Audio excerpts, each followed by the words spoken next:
भारतीय पौराणिक कहानी एवं हिंदू शास्त्र रे वर्णित 7टी लोक मध्यरु पाताल लोक गोटिए जहाकु नै रहिछि अनेक रहस्य एवं लोक कथा। सतरे कोन पाताल लोक अछि, कोन एहा सह जड़ित समस्त कहानी सत?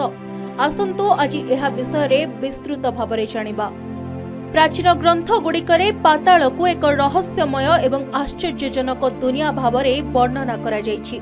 यह पृथ्वी तले अवस्थित बोली कहा जाए। सर्प, राक्षस एवं अन्यान्य अलौकिक प्राणी बासस्थान हेउछि पाताल लोक।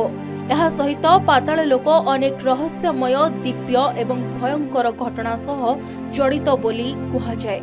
एमितिकी वेद, पुराण एवं महाभारत भले प्राचीन ग्रंथ गुड़िकरे पाताल लोकर उल्लेख रही। आर शासक बासुकी नाग बोली कहा जाए, जहांकु भगवान शिव निज गलारे धारण करिथांती। किछि विश्वास अनुसार पाताल रे सूर्य किरण पहुंचे नाही। एठारे साप मानक मुंडरे थिबा मणिरु आलोक आसीथाय। पाताल लोककु साप, राक्षस एवं अनेक दिव्य शक्तिर बासस्थान बोली कहा जाए। एथिरे शेष नाग भले सापंक विषय रे विशेष उल्लेख रही। अनेक कथा मध्य सुनिबाकु मिले। बासुकी नाग जे कि पृथ्वी को धारण करछि, से मध्य पाताल लोकर रहिछि। तार फणारे समग्र पृथ्वीर भार को से बहन करछंती। तेणु यही पाताल लोक विषय जेती कथा आम शुणु, मन भितर गोटे रहस्य रही है। प्रकृत में पाताल लोक मध्य रही। पुराण अनुसार एठाकार परिवेश सुना, मणि एवं आश्चर्यजनक धन संपत्ति रे परिपूर्ण। यह व्यतीत पाताल लोक संपर्क रे आहुरी अनेक विश्वास रही।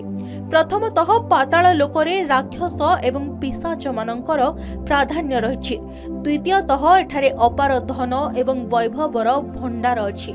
से भले पाताल लोक को नाग लोक बोली मध्य कहा जाए, जोठारे अनेक शक्तिशाली सर्प वास करती।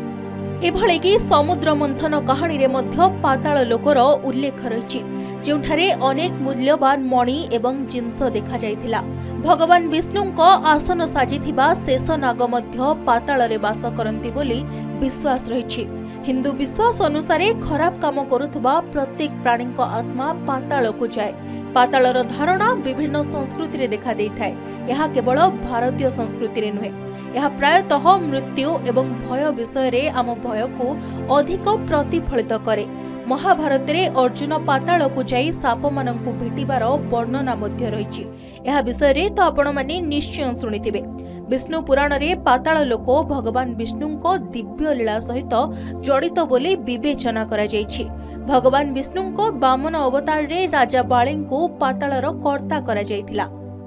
आमर पुराण शास्त्र अनुसार आम जदि देखिबा ताले जेतेबेले वामन अवतार रे महाप्रभु त्रिविक्रम रूप को धारण करथिले, अर्थात 3 प्रकार विक्रम देखैथिले।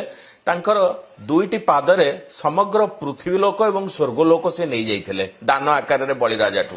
नाभि प्रदेश रु जेतेबेले तृतीय पाद बाहर करथिले, बलिराजा अत्यंत दैन्य स्वभाव होइकरी निजर मथानत कर दैथिले एवं महाप्रभु ताकू पाताल को चापी दैथिले एवं तार दैन्यते रे एते संतुष्टि लाभ करथिले जे पाताल लोकरे समग्र पाताल लोक ताकू प्रदान करिकरी तार अधीश्वरता को करथिले एवं निजे तार द्वारपाल होइकरी पाताल लोकरे रहि जाइथिले। भगवान विष्णुंकर जेते सबु आमर चरित्र रहिछि ता मध्य रे आमे जदि अनुध्यान करिबा ताले पाताल लोक विषय मध्य सुविस्तृत विवरणी आमे प्राप्य होबा।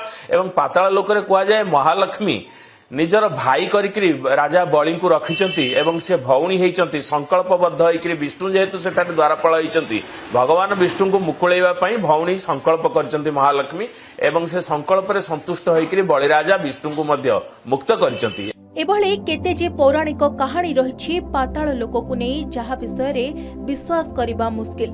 हिंदू पौराणिक कहानी रे पाताल लोक को एक गुरुत्वपूर्ण स्थान भावरे विवेचना करा जाए। एही लोक प्रायतः देवता एवं राक्षस मानक मध्य रे युद्धर केंद्र होई आसीछि। पाताल लोक को आत्मा एवं ब्रह्मांडर रहस्य सहित जड़ित बोली विवेचना करा जाए। यहाकु शक्ति एवं अहंकार प्रतीक भावरे मध्य विवेचना करा जाए।